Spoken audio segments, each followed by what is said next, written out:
Okay, I think I'm recording. It didn't say this meeting is being recorded, but looks like it is. So this is Excel formatting and some basic skills. There's some review here, no doubt.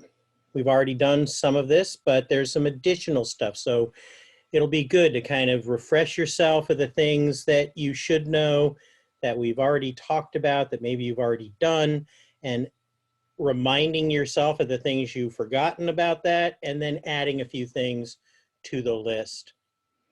So after studying this lesson, you'll be able to apply formats with the ribbon and mini toolbar, align and indent cells, use Excel's text control options, format numbers, format cells using format cells dialog box options, apply borders and fills to cells, and find and replace data and formatting. So first, the Home tab ribbon. There is the first group in the Home tab ribbon called the font group. So if I go to Excel, I'm in the Home ribbon. The very first group is the font group. There are a few tools here, actually, the clipboard group, but the first formatting tool set is the font group. And the mini toolbar appears when text is selected. So again, this might change a bit for different versions of it, what you see and how you see it, depending on the choices that are available for your version of Excel or whatever program you are using. But you have this group of tools, and a mini toolbar is something that might be available depending on your situation. If I go to format cells by right-clicking a selected set of text, I just right-click on the selections, and I have a number of things I can also access here, or access by going to the font group and clicking on the little button down here. All right.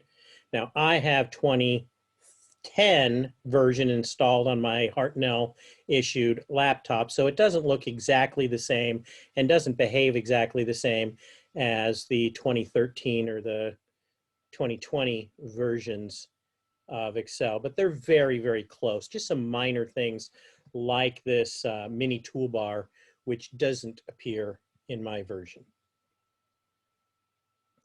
Live preview, meaning that what you do is what you see, and you don't actually have to change things to know what it might look like.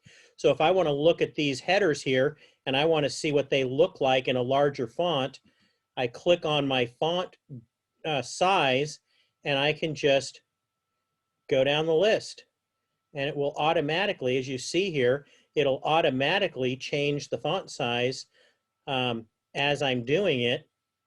And as soon as I pull off of that, it'll go right back. It won't actually change the font size unless I click on the number, and then it will finish it. It will set it. So I just click the font size to 12. And maybe I don't like Calibri. I want something a little bit different. Maybe, ooh, I like this Abadi MT condensed extra bold. Yay. So again, I can see it as I go. You can't see everything. So for example, changing to italics, I hover over italics. I don't see it because it's not a drop-down list. So it's only the font style and the font size that gives me that preview. And again, that might be a behavior that is different in your version of a spreadsheet that you're using. But if I wanted to do italics, I can click on that and see what it looks like. I can click again to turn it off. So that's what they're talking about with the live preview.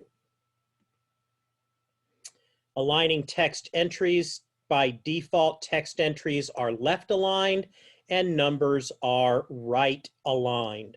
So if you look at a spreadsheet, you can see the text is over here to the left, pushed to the left. Left. I got to use my right hand going to the right to make it look left on the screen there. Anyway, text is to the left, numbers to the right, as you see here in this data that I have highlighted right now. And I can change that if I choose. I can change the alignment. I could make it maybe centered.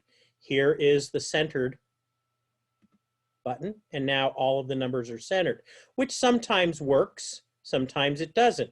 Now the 0, I don't have it aligned in the same way, or 84.16 with 115 above it, is that aligned properly? With numbers, there is an alignment that is maybe even more useful, aligning the decimal. And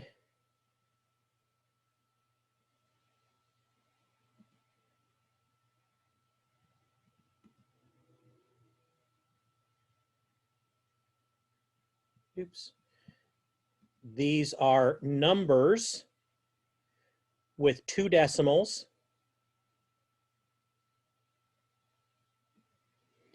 And I could then change it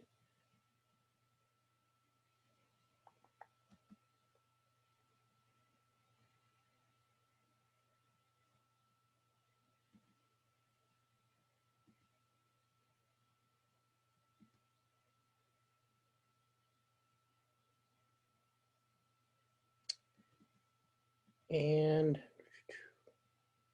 by changing it to all being 2 decimals, now the decimals line up. If I, oops, I've got to make that right. That's where I was going. Sorry, I lost track of something I was thinking. But now, by having them all the same number of decimal places, even if there are zeros, I've aligned the decimal places. All right, so I know there are other ways to deal with alignment, but that's one way to make it simple, especially when dealing with numbers.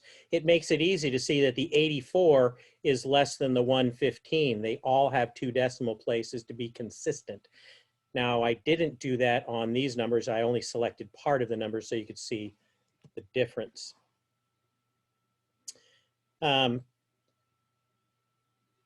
So you can see here exactly the same thing in their table that I just showed you in mine.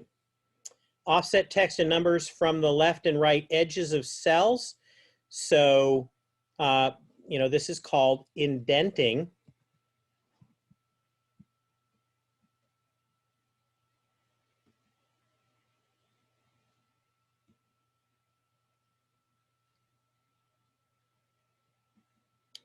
And so, for example, with, oops,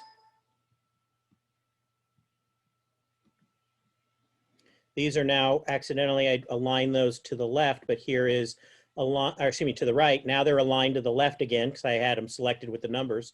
They're aligned all the way to the left.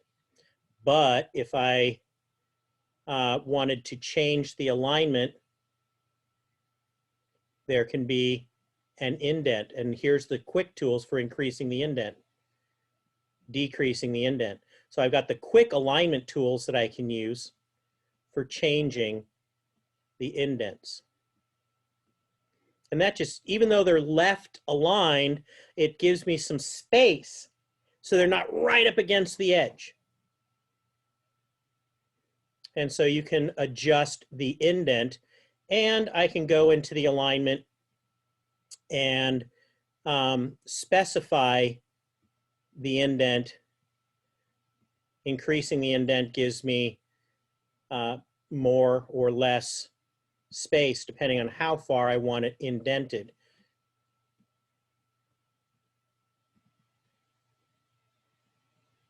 And that was too much, so I'm going to decrease the indent in the alignment, decrease the indent. Oops, crap. Decrease the indent, decrease the indent. Now it depends. How much do you want? Sometimes centering is great. Sometimes left aligned is great. Right aligned is great. It's just what you want it to look like. And sometimes it being too much slammed all the way to the left or right, like this one, item in stock versus the quantity, price, discount, and total, you can see item and stock are slammed all the way over to the edge, the left edge of the cells. And maybe that's too much.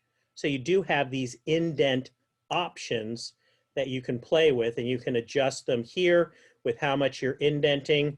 I have one indent, one level of indent.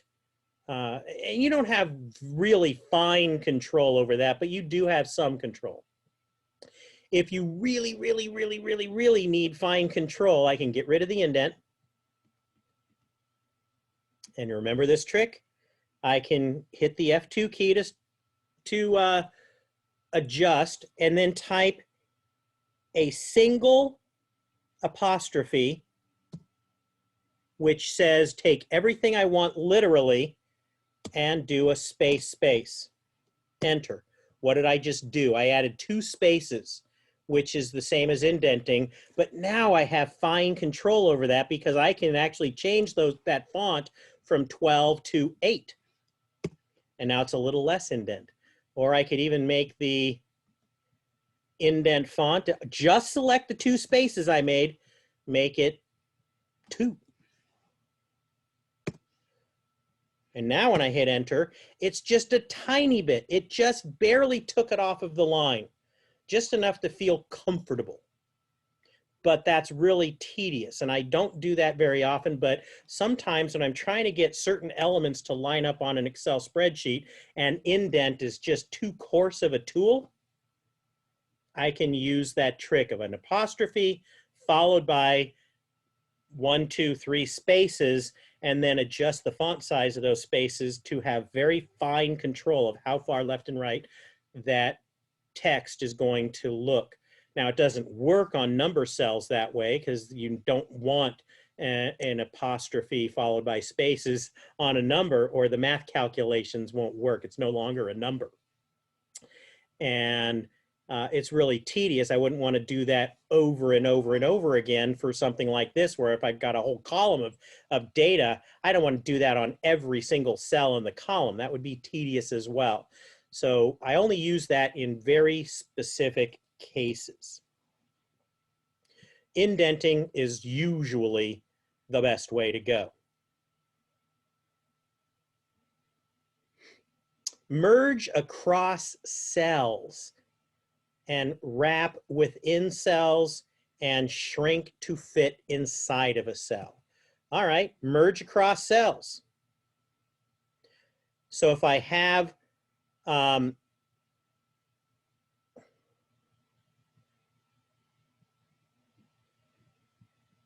something like this, merge and center. It only is going to take the data in the first cell on the left. And I go, all right, that's fine. And what is it going to do? It merges those 2 cells together, only taking the data in the first one and then centering it across that selection. And sometimes that can be really handy. Now, I don't like it in this situation, but I might do that for something like midterm 1. And I've got the Scantron score and the written score and the total score. And I don't want the merge, not the merge, I don't want the indent. I'm going to get rid of the indent. And I want a format painter because I want this to be the same font. Boom. And now I'm going to highlight all 3 of these and say, merge the cells and center. Merge and center tool. And now, boom, there's my midterm 1 with the Scantron and the written tool. And maybe to make it really clear, I'm going to want to draw boxes around this. So here in my font tool, one of the drop downs is borders. And I can say all borders. Boom. And maybe even make a bold border. Once I've done all borders, I can also do a bold outside, thick box border on the outside. Bingo, look what that does. Now I've got centered across, I've merged the cells. Now all of my scores for the midterm are all here, and I've got a master label for the 3 columns that all represent midterm 1 scores. I do this all the time, this kind of a layout. So that is the merge as well as merge and center. I merged and centered. Then wrapping text. Well, let's say I have something like Empire Dry Cleaning. Well, I don't want that maybe to spill over in C. And so for whatever reason, now I wouldn't do it with an address because it does look better this way, but I can just go to Format, Alignment, and Wrap Text. If I went to the font group, it still gives you the same tool. You just have to now select the alignment tab. The only difference is the font group opens up in font tab. The alignment group opens up in the alignment tab. And I click on wrap text. And so the text will automatically wrap so it all fits in that cell. And the cell row height will change automatically to fit it so it doesn't spill over left and right. Sometimes I need to do that. Sometimes I don't care. Now this looks awful. This is a bad place to use it. Control Z undoes what I just did, or I can use this, but I like to use keyboard shortcuts instead. But maybe something like this, I've got my Scantron score, and I want you to know that the Scantron is worth 50 points. I can't see the 50. Do I make the cell wider, or do I say wrap text? There's the shortcut for it. And center it while I'm at it.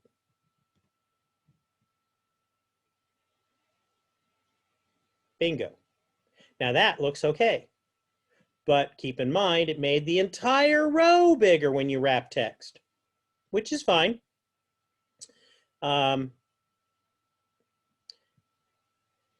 I can also manually wrap text. If I say written, I can hold down the Alt key and before I hit enter. I'm already highlighted. I'm activating the cell so I can type something, and I hit Alt enter. Maybe there's 40 points of written. And what did I just do? I turned on wrap manually by using Alt Enter while I'm actively editing a cell. So rather than wrapping the text afterward by hitting the button, I can just hit Alt Enter. And I do that all the time. When I'm typing in a cell, I'll hit Alt Enter and then keep typing, Alt Enter, keep typing if I'm trying to fit something in.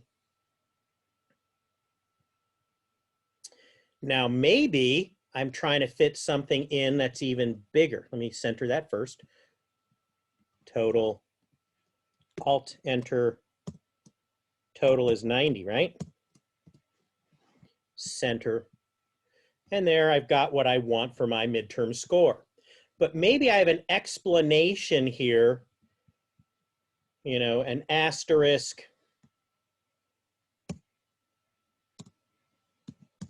All cells marked with an asterisk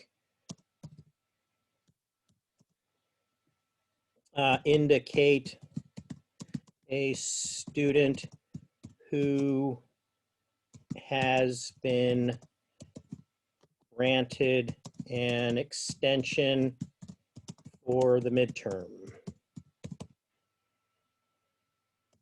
Period. And I don't want to keep going. I don't want it to be too long. I want to fit on the screen. So I hit Alt Enter and a couple of spaces so it doesn't go below the asterisk, and be sure to verify that these students do not have a deduction for being late.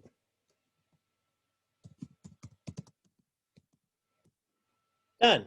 Now, if I hit enter, all hell's going to break loose. Look at that. It is totally way too tall because I've turned on word wrapping by hitting Alt Enter.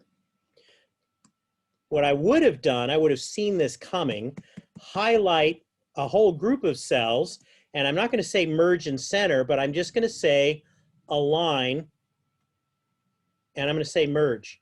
I don't want to use the merge and center tool. I just want to merge all of these cells in this row and click OK. Now to see the second line, I need to make this a little taller, but now look at that. I've got one giant cell merged that is all of A through I, and I can type this note underneath the table of my grading file if I need to. And it all fits on one screen rather than being something that goes out really long. You know, had I not merged or wrapped the cell, I could have just typed one long sentence. As long as there's no other information down the road, it would have just kept going. But that's hard to see, and I wouldn't see any of it if I typed something over the cell, over another cell down the line. So for example, oops, go away.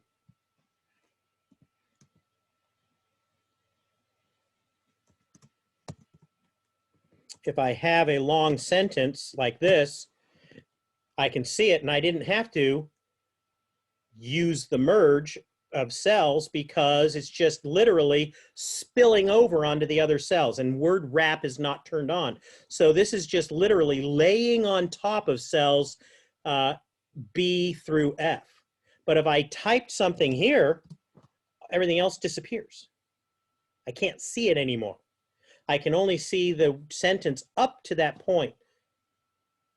So again, you have to use your decision-making skills to say, am I going to merge a bunch of cells into a box? And there's another choice. Or am I going to make a text box? Right here, the word sample is a text box. I highlight it, I can move it around, and it can be as long or skinny as I want.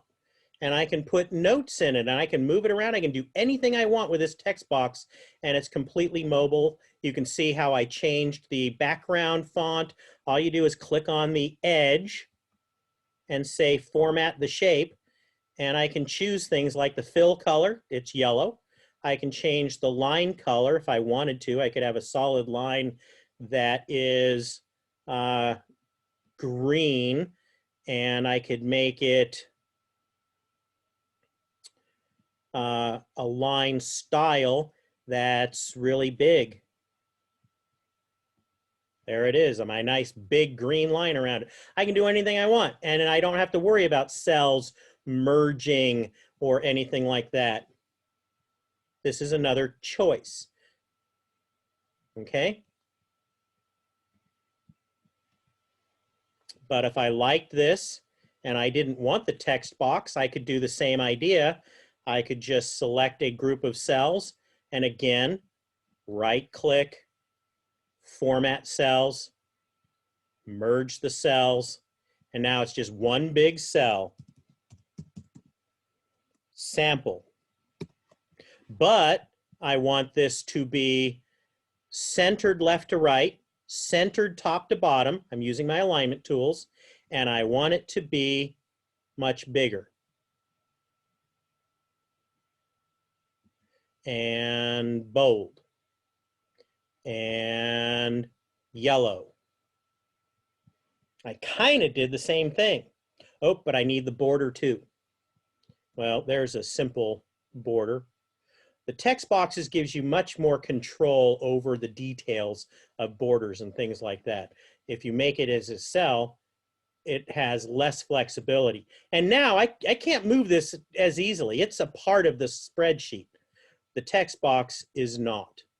So again, choices on how you do things. I could center this one as well. Sample, boom, there it's centered. Lots of ways to do similar things, each with its own pros and cons. And shrink to fit inside of a cell. Here's, let's say this is my cell. Kids for Change doesn't fit in that cell. What can I do? And under alignment tab, there is shrink to fit. Click OK, and it will automatically adjust the font size for you to fit, or you could do it the old-fashioned way. And I rarely use the shrink to fit. I'm more likely to go in and just say, all right, 9 does it. I'll just use the preview feature and just scroll up and down through the font sizes until it fits. But it will automatically do that for you with the shrink to fit, and sometimes that's really handy.